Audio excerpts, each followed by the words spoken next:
Leicester have been one of the dominant forces in English rugby, appearing in all 8 of the last Premiership finals and winning 3 of them.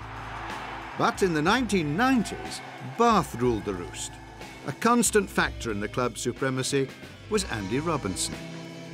You didn't lose many games when you played for Bath, and if you lost back-to-back games, you wouldn't be selected in the team the following week. So you were in a winning team constantly, and a team that would challenge itself, but a team that knew how to win cup finals and win leagues. And I was lucky enough to be involved in 7 cup finals and win all 7, and it was about that mentality that you weren't going to lose.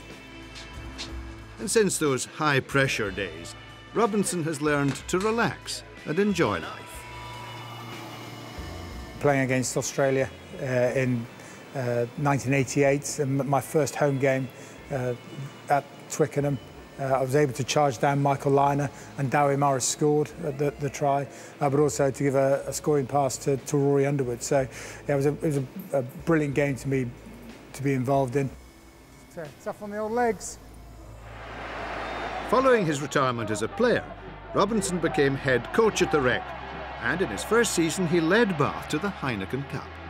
Well, to be the first British team to achieve that was huge, and really it was the culmination of all the years that Bath had been dominant. It was the last time really that side was going to play together, and it had some real old heads in the team.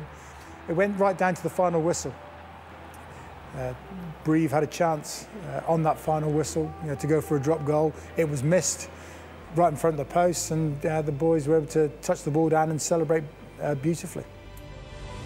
2 years later, he made his first foray into the uncertain world of international rugby when he was reunited with Clive Woodward. My relationship with Clive, we coached together at England under-21s. We coached together at Bath, and he approached me in 2000 to be the England coach and to work with him in terms of taking the team forward through to the 2003 World Cup. So it was a partnership where we were always pretty honest with each other, and I've always looked at this that Clive's strengths were my weaknesses and my strengths were probably Clive's weaknesses, and we've had a very good partnership in the way that we're able to work together. When Woodward resigned in 2004, Robinson took over as England head coach, and then he made the move up to Scotland. What I love about a coach is being able to challenge players to go out and play. It's a lot different to when I played.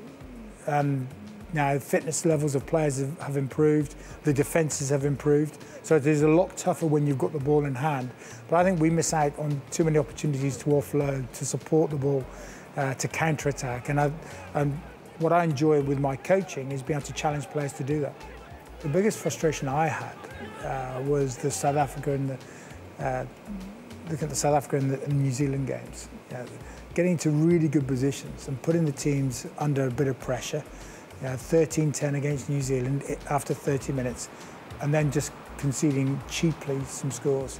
First half against South Africa, really giving the game to them by conceding 16 points early on. But then turned that around in the second half, and then the pack showed that it could dominate against New Zealand and against South Africa.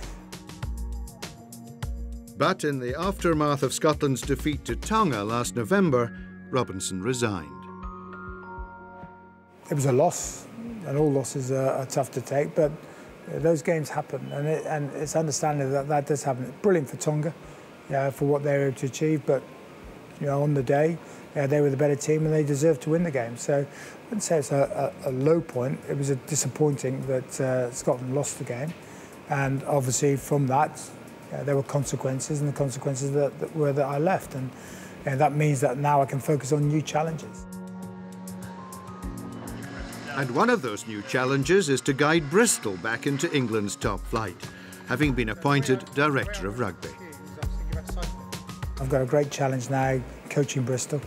There's a will to become and the ambition to become a Premiership team again, and a successful Premiership team. And I want to work with the players, the management, Chairman Chris Boy and owner Stephen Lansdowne to achieve some real success at the club. And I'm looking forward to working day to day with the players, and I'm really excited to see what Bristol can achieve.